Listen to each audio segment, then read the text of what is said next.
Good morning बच्चों, कैसे हो आप सभी। आशा करता हूँ आप सब बहुत अच्छे हैं और अपनी अपनी पढ़ाई अच्छे से कर रहे हैं। बच्चों, जो बच्चे इस चैनल पर पहली बार आए हैं वो इस चैनल को सब्सक्राइब करके बेल आइकन को प्रेस कर लीजिए। देखिए बच्चों, आज का जो हमारा टॉपिक है वो है एक समान बाह्य वैद्युत क्षेत्र में द्विध्रुव की स्थितिज ऊर्जा। यानी कि कोई वैद्युत द्विध्रुव है जो कि बाहरी वैद्युत क्षेत्र में है। बाहरी वैद्युत क्षेत्र का मतलब द्विध्रुव का खुद का वैद्युत क्षेत्र नहीं है, वो किसी और आवेश के कारण बना हुआ वैद्युत क्षेत्र है। ठीक है, तो उस वैद्युत क्षेत्र में हमें वैद्युत द्विध्रुव की स्थितिज ऊर्जा को निकालना है। तो बच्चों देखिए, सबसे पहले इसकी हम परिभाषा को पढ़ेंगे। इसकी परिभाषा में है, किसी वैद्युत द्विध्रुव को अनंत से वैद्युत क्षेत्र के भीतर किसी बिंदु तक लाने में किए गए कार्य को उस वैद्युत क्षेत्र में द्विध्रुव की स्थितिज ऊर्जा कहते हैं। ठीक है, ये कहते हैं हो जाएगा। अब बच्चों देखिए, इसका मतलब क्या है, यानी कि कोई वैद्युत द्विध्रुव है, उसे हमें अनंत से वैद्युत क्षेत्र के भीतर किसी बिंदु तक लाना है। अनंत से लेकर के आना है वैद्युत क्षेत्र के भीतर। ठीक है, तो इस दौरान जो कार्य किया जाएगा वो उस बिंदु पर उस वैद्युत क्षेत्र में उस द्विध्रुव की स्थितिज ऊर्जा यानी कि पोटेंशियल एनर्जी कहलाएगा। दोबारा समझिए, हमारे पास कोई वैद्युत द्विध्रुव है, हम उसे अनंत से वैद्युत क्षेत्र में किसी बिंदु तक ला रहे हैं। तो जो कार्य हम करेंगे या जो कार्य हमें करना पड़ेगा वही कार्य क्या कहलाएगा, उसकी स्थितिज ऊर्जा। अब बच्चों देखिए, इसके सूत्र की उपपत्ति या व्युत्पत्ति हम किस प्रकार से करेंगे। देखिए बच्चों, इसमें है, माना एक वैद्युत द्विध्रुव AB जिसका द्विध्रुव आघूर्ण P है, यानी कि एक वैद्युत द्विध्रुव है AB। ठीक है, उसका द्विध्रुव आघूर्ण कितना है, P है। एक समान वैद्युत क्षेत्र E में अनंत से इस प्रकार लाया जाता है कि वैद्युत द्विध्रुव आघूर्ण या द्विध्रुव आघूर्ण सदैव क्षेत्र की दिशा में रहे। यानी कि बच्चों हम देखें, ये इस प्रकार से ला रहे हैं उसे, एक वैद्युत द्विध्रुव है उसे हम अनंत से ला रहे हैं और इस तरीके से ला रहे हैं कि जो द्विध्रुव आघूर्ण की जो दिशा है, द्विध्रुव आघूर्ण की दिशा वो किस दिशा में हो, वो हमेशा वैद्युत क्षेत्र की दिशा में हो। ठीक है, तो मान लीजिए अगर वैद्युत क्षेत्र इस डायरेक्शन में है तो हमें जो है वैद्युत द्विध्रुव को इस प्रकार से लाना होगा। ठीक है, यहाँ माइनस चिन्ह होगा, यहाँ प्लस चिन्ह होगा, उसका द्विध्रुव का माइनस सिरा ये, प्लस सिरा ये। भाई तभी तो इसकी दिशा इस तरफ होगी, तभी तो इसकी दिशा वैद्युत क्षेत्र की दिशा में होगी। ठीक है, माइनस आवेश पहले आएगा और प्लस आवेश बाद में आएगा। अब देखिए बच्चों, वैद्युत क्षेत्र E के कारण, यानी कि जो वैद्युत क्षेत्र है E, उसके कारण क्या होएगा, वैद्युत द्विध्रुव के या द्विध्रुव के प्लस Q आवेश पर बल, प्लस Q आवेश पर कितना बल लगेगा, F इक्वल टू QE। ठीक है, ये हमने पहले चैप्टर में पढ़ा था। वैद्युत क्षेत्र की दिशा में, जो कि किस दिशा में होगा, वैद्युत क्षेत्र की दिशा में, प्लस Q आवेश पर बल होगा वैद्युत क्षेत्र की दिशा में। और द्विध्रुव के माइनस Q आवेश पर बल, ये भी बच्चों इतना ही होएगा, QE ही होगा, लेकिन ये क्षेत्र के विपरीत दिशा में। ठीक है, दोनों की दिशा अलग अलग हो जाएगी।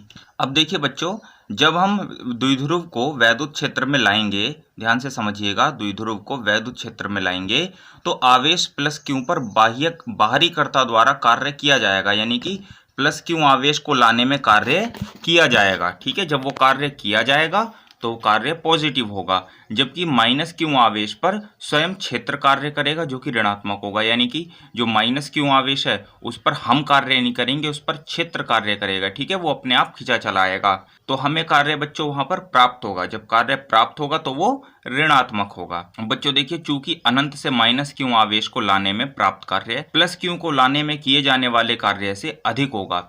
मतलब कि यह है कि जो माइनस Q आवेश को हम ला रहे हैं तो उस दौरान हमें कार्य प्राप्त हो रहा है, वो कार्य ज्यादा है किससे, प्लस Q को लाने में किए जाने वाले कार्य से। ठीक है, यानी कि प्लस Q को हम ला रहे हैं, इस दौरान हमें कार्य करना पड़ रहा है, वो कार्य कम है, लेकिन माइनस Q आवेश को हम ला रहे हैं तो हमें कार्य प्राप्त हो रहा है, तो वो कार्य ज्यादा है। बच्चों देखिए, इसमें है, चूंकि बिंदु A तक आवेशों को लाने में प्राप्त कार्य तथा किया गया कार्य बराबर है, यानी कि बिंदु A तक लाने में प्राप्त कार्य और किया गया कार्य बराबर है, इसलिए वे एक दूसरे को नष्ट कर देंगे। यानी कि द्विध्रुव को AB तक लाने में नेट कार्य माइनस Q आवेश को A से B तक लाने में प्राप्त कार्य के बराबर होगा, जो कि ऋणात्मक होगा। अब बच्चों देखिए, इन दो लाइन को हम डायग्राम से समझते हैं। देखिए बच्चों, ये है वैद्युत क्षेत्र की तीव्रता ई की दिशा। ठीक है, वैद्युत क्षेत्र ई इस दिशा में है। और देखिए ये वैद्युत द्विध्रुव है जिसे हम ये अनंत से लेकर के आ रहे हैं। और देखिए बच्चों, इसका जो माइनस सिरा है वो पहले आ रहा है। अगर हम इस वैद्युत द्विध्रुव को अगर हम इस तरीके से लाएं तो देखिए माइनस सिरा पहले प्रवेश करेगा और जो प्लस सिरा होगा वो बाद में प्रवेश करेगा। तो देखिए बच्चों, इस माइनस के ऊपर बल लगेगा इस दिशा में वैद्युत क्षेत्र की विपरीत दिशा में, और प्लस पर बल लगेगा इस दिशा में यानी कि वैद्युत क्षेत्र की दिशा में। अब देखिए बच्चों, जब हम इस माइनस क्यू को लेकर के आएंगे अनंत से यहाँ तक तो किया गया कार्य माइनस होगा, और जब हम प्लस क्यू आवेश को अनंत से यहाँ तक लेकर के आएंगे तो किया गया कार्य पॉजिटिव होगा।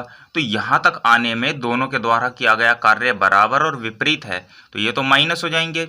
लेकिन माइनस क्यू आवेश को हम यहाँ से यहाँ तक लेकर के आ रहे हैं, तो ध्यान से समझिए, अनंत से वैद्युत द्विध्रुव को यहाँ तक लाने में जो किया गया कार्य है वो वास्तव में माइनस क्यू आवेश को बिंदु ए से बिंदु बी तक लाने में किया गया कार्य है। ठीक है, और ये 12 दूरी चल रहा है। इसीलिए जो नेट कार्य होगा बच्चों वो देखिए क्या आ जाएगा, W is equal to minus लगा के, ठीक है, माइनस लगा के माइनस क्यू आवेश पर बल गुणा दूरी। ठीक है, चूंकि ये हमें कार्य प्राप्त हो रहा है इसलिए हमने माइनस लगाया है।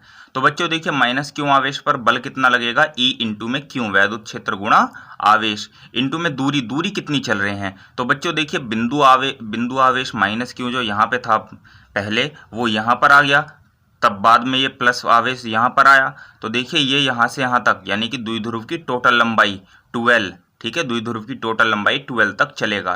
तो देखिए बच्चों यहाँ पर हमने दूरी लिख दी 12, तो W इक्वल टू हो जाएगा बच्चों माइनस PE, क्योंकि 2QL या 12Q ये हो गया बच्चों वैद्युत द्विध्रुव आघूर्ण।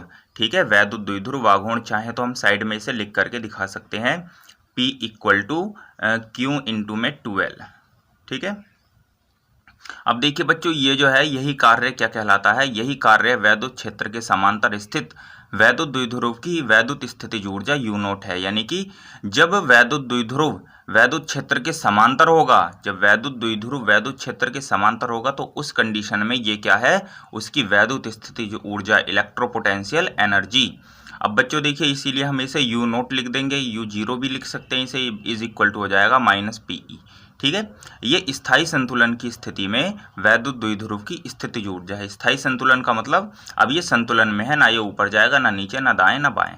अब देखिए बच्चों द्विध्रुव को थीटा कोण क्षेत्र के भीतर घुमाएं तो किया गया कार्य, अगर हम द्विध्रुव को थीटा कोण घुमा दें क्षेत्र के भीतर तो कितना कार्य किया जाएगा, वो कार्य होगा W equal to PE 1 minus cos theta. ये बच्चों हमने इस चैप्टर के पिछले वीडियो में पढ़ा था। ठीक है, तो आप लोग वो वीडियो जरूर देख लीजिए, उस वीडियो का लिंक आप लोगों को मैं डिस्क्रिप्शन में दे दूंगा। अब बच्चों देखिए ये हो जाएगा, अतः थीटा स्थिति में, जो थीटा स्थिति में द्विध्रुव की स्थितिज ऊर्जा भाई हमने उसे घुमा दिया। ठीक है, तो इस दौरान उसकी स्थितिज ऊर्जा टोटल कितनी हो जाएगी बच्चों, वो हो जाएगी U थीटा इक्वल टू हो जाएगी U0 प्लस में W। ठीक है भाई, एक तो उसकी खुद की स्थितिज ऊर्जा है जो कि स्थायी संतुलन में है, और हमने उसे घुमा दिया तो इस दौरान कुछ कार्य भी किया जाएगा तो वो कार्य भी इसमें जुड़ जाएगा। तो देखिए U0 प्लस में W वो हो जाएगा थीटा स्थिति पर द्विध्रुव की स्थितिज ऊर्जा। अब देखिए बच्चों U0 का मान हमने रखा माइनस PE, W का मान हमने रखा PE ब्रैकेट में 1 माइनस कोस थीटा। अब बच्चों देखिए इन दोनों में से हमने PE ले लिया कॉमन। ठीक है, PE कॉमन ले लिया तो यहाँ -1 बचा, फिर यहाँ पर +1 बचा और ये माइनस कोस थीटा। बच्चों 1 से ये 1 कैंसिल हो जाएगा, यहाँ कोस थीटा बचेगा। तो बच्चों U theta is equal to हो जाएगा, ये माइनस बाहर आ गया, माइनस PE कोस थीटा। आप लोग चाहो तो बच्चों ऐसे भी कर सकते हो, PE की इसमें मल्टीप्लाई करी 1 में, PE की इसमें मल्टीप्लाई कर दी, फिर प्लस PE से माइनस PE कैंसिल हो जाएगा, कैसे भी आप लोग इसे कर सकते हो। तो बच्चों देखिए यही क्या है, जो फॉर्मूला है यह वैद्युत द्विध्रुव की स्थितिज ऊर्जा का सामान्य सूत्र है। यानी कि किसी भी स्थिति में, फिर चाहे वो कितने भी कोण पर हो, उस स्थिति में द्विध्रुव की स्थितिज ऊर्जा का यही सूत्र है। तो बच्चों आशा करता हूँ आप लोगों को ये टॉपिक समझ में आ गया होगा। अगर किसी बच्चे को कोई प्रॉब्लम हो तो वो कमेंट बॉक्स में हमसे पूछ सकता है। तो बच्चों आज की वीडियो में बस इतना ही, मिलते हैं अगले टॉपिक में। Okay, thank you.